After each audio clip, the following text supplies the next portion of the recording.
राधे राधे दोस्तों, आज मैं आपको एक बहुत अच्छी कहानी सुनाने वाली हूँ। अगर आपको मेरी कहानी अच्छी लगे तो मेरे चैनल को लाइक, सब्सक्राइब और शेयर ज़रूर करना। एक गांव में संजीव अपने पिता भानु प्रताप के साथ रहता था। संजीव के पिता बहुत धनवान थे, लेकिन संजीव बहुत ही सीधा साधा था। उसे पैसों का लालच नहीं था। भानु प्रताप चाहते थे कि उनका बेटा उनका व्यापार संभाले, लेकिन संजीव भगवान भोलेनाथ का भक्त था। वह उनकी सेवा में लगा रहता था। एक दिन भानु प्रताप ने संजीव से कहा, बेटा, मैं चाहता हूँ कि तू मेरा व्यापार संभाल ले तो मैं तेरा विवाह करा दूँ। यह सुनकर संजीव ने कहा, पिताजी, मैं भगवान शिव जी का भक्त हूँ। मैं उनकी भक्ति ही करना चाहता हूँ, इसलिए ना तो मैं आपका व्यापार संभाल सकता हूँ और ना ही विवाह करना चाहता हूँ। यह सुनकर भानु प्रताप सोच में डूब गए। अगले दिन भानु प्रताप ने यह बात अपने एक मित्र घनश्याम को बताई। तब उसने भानु प्रताप से कहा, तुम अपने बेटे का विवाह किसी होशियार पढ़ी लिखी कन्या से करा दो। वह तुम्हारा व्यापार और बेटा दोनों ही संभाल लेगी। कुछ दिन बाद भानु प्रताप ने एक सुयोग्य कन्या देखकर संजीव का विवाह करा दिया। कविता एक पढ़ी लिखी समझदार लड़की थी। उसने घर में आते ही पूरे घर को संभाल लिया था। एक दिन संजीव मंदिर जाने के लिए तैयार हो रहा था। तभी कविता ने कहा, आप हर दिन मंदिर जाते हैं, इससे अच्छा है मंदिर शाम को जाया कीजिए। सुबह मेरे साथ चलिए, दुकान खोलिए, व्यापार पर ध्यान दीजिए। यह सुनकर संजीव को बहुत गुस्सा आया, लेकिन वह बिना कुछ कहे मंदिर चला गया और भगवान भोलेनाथ के सामने बैठकर प्रार्थना करने लगा। उसने कहा, बाबा, मेरे पिताजी ने बिना मेरी मर्जी के विवाह के चक्कर में फंसा दिया। अब तो मेरे लिए आपकी पूजा करना भी मुश्किल हो रहा है। संजीव अगले दिन जैसे ही मंदिर जाने के लिए तैयार हुआ, कविता ने उसका रास्ता रोक लिया और बोली, मैं एक पढ़ी लिखी समझदार लड़की हूँ।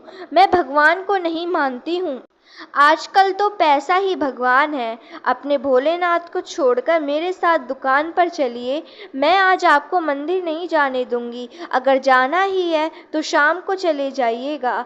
संजीव को बहुत गुस्सा आया। उसने कविता से कहा, मैंने पिताजी से विवाह के पहले ही कह दिया था कि मैं अपनी पूजा पाठ नहीं छोड़ूंगा।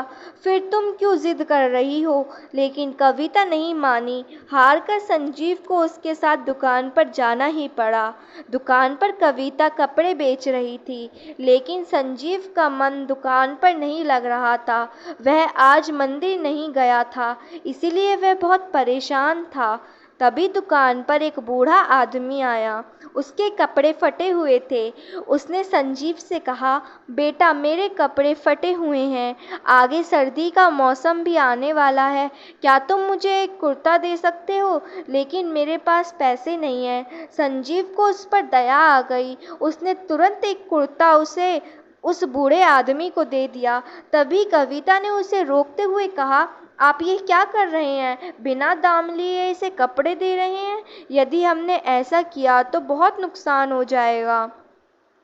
कविता उस बूढ़े आदमी से कहती है, चुपचाप यहाँ से चले जाओ।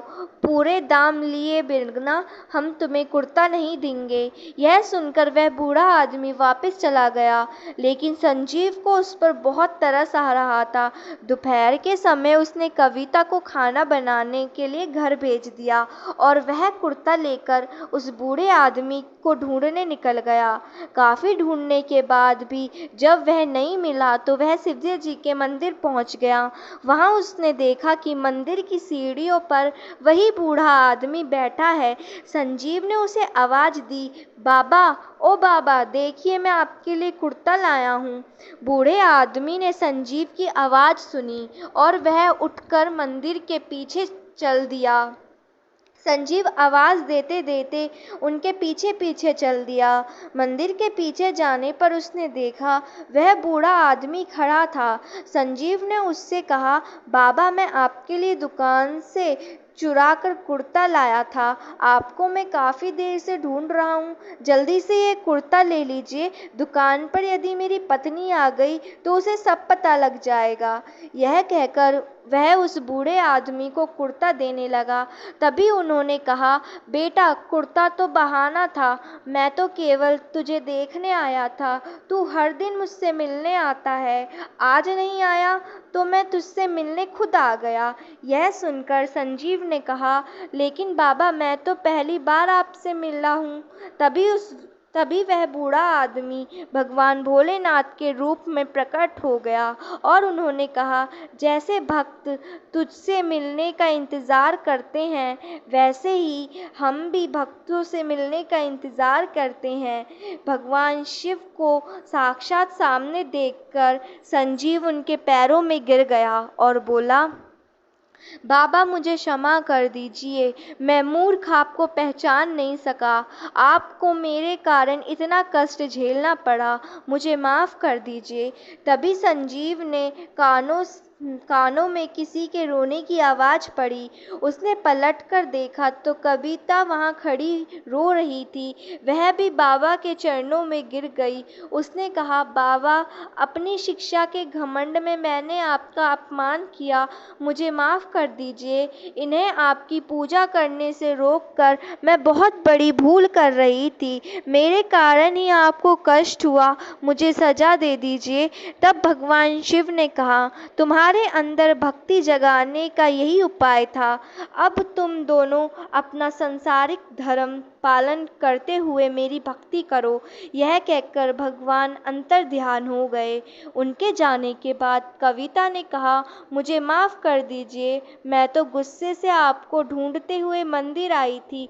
मुझे पता था कि आप यहीं आएंगे, लेकिन आज आपके पुण्य के कारण मुझ पापी को भगवान भोलेनाथ के दर्शन हो गए। उसके बाद से दोनों व्यापार के साथ साथ भगवान शिव की भक्ति भी करने लगे और खुशी से अपना जीवन यापन करने लगे।